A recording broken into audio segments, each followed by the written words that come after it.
Bon mercredi midi tout le monde. Nous couvrons pour vous une nouvelle de dernière heure.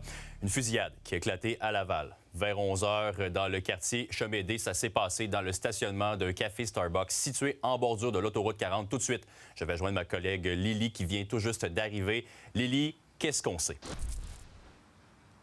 Bien, pour l'instant, ce qu'on sait, c'est qu'il y a une intervention majeure ici dans le coin de l'autoroute 440 Ouest et de la 100e Avenue, après qu'une fusillade soit survenue tout près d'un café Starbucks. On a très peu de détails pour l'instant, c'est-à-dire est-ce qu'un ou des suspects a été arrêtés, est-ce qu'il y aurait des blessés, des morts même. Ce qu'on sait, par exemple, c'est qu'on va parler avec un porte-parole de la police de Laval un peu plus tard. On vous tient au courant. Oui, merci beaucoup, Lily. Reste sur le terrain. On te rejoint un peu plus tard dans l'émission. Sur les réseaux sociaux également, des vidéos qui circulent de témoins.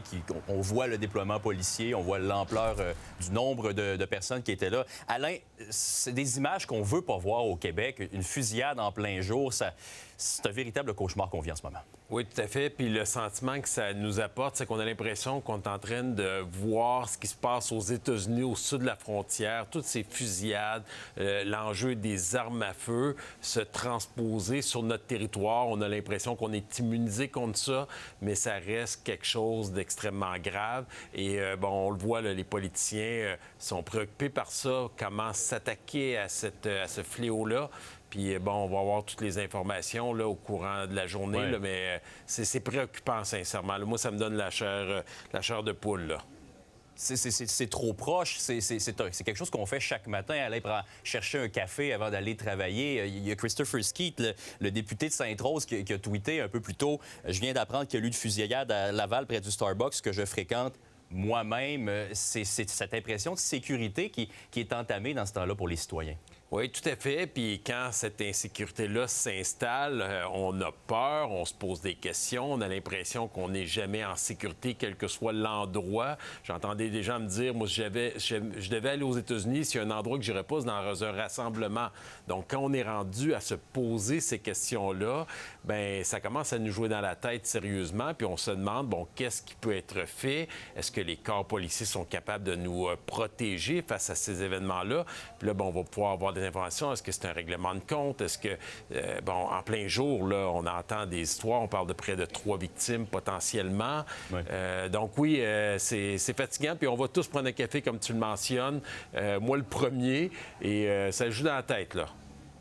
Oui, tout à fait. Allez, on se reparle dans quelques instants. Sans plus attendre, on retourne sur le terrain. Lily, tu t'en parlais tout à l'heure, c'est un déploiement massif de la police en ce moment.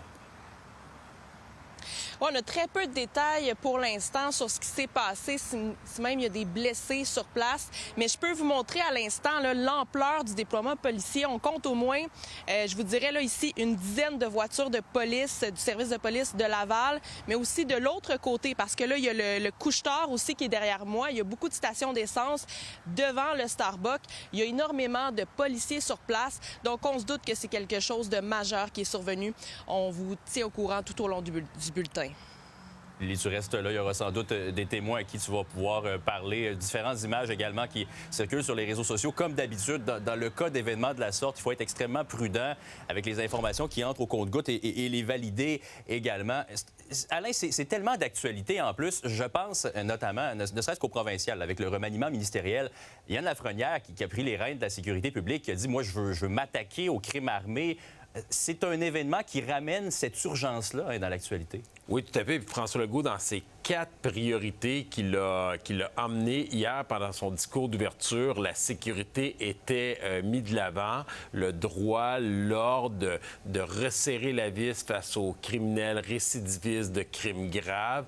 On le sait, ça frappe l'imaginaire, on le voit là, présentement en direct, de voir des policiers comme ça dans un lieu public où n'importe qui aurait pu être là à ce moment-ci puis vivre une catastrophe. Donc, oui, et c'est la même chose à Ottawa. Là, les parlementaires rentrent aujourd'hui après la journée fériée hier sur la vérité, la réconciliation et la vérité. Et ça va faire partie du sujet, j'en suis certain, pendant la période de questions. On va vouloir savoir que pense faire le gouvernement avec son programme de rachat des armes à feu, des mitraillettes et tout ce qu'on peut imaginer avec ce que l'on voit en ce moment à la télévision. Oui, les images qu'on voit qui nous montrent cet événement. Je vous rappelle les faits si vous venez de vous joindre à nous vers 11 h, fusillade près d'un café Starbucks. On est près de l'intersection de l'autoroute 440 et de la 100e avenue à Laval. Nouveau Info qui est sur le terrain pour vous donner toutes les informations. Plusieurs blessés graves. Pas de mort confirmée pour l'instant. C'est quelque chose qu'on ne souhaite pas vivre comme travailleurs, comme gens qui font leur routine matinale quand on passe chercher notre café. J'en parlais avec Alain.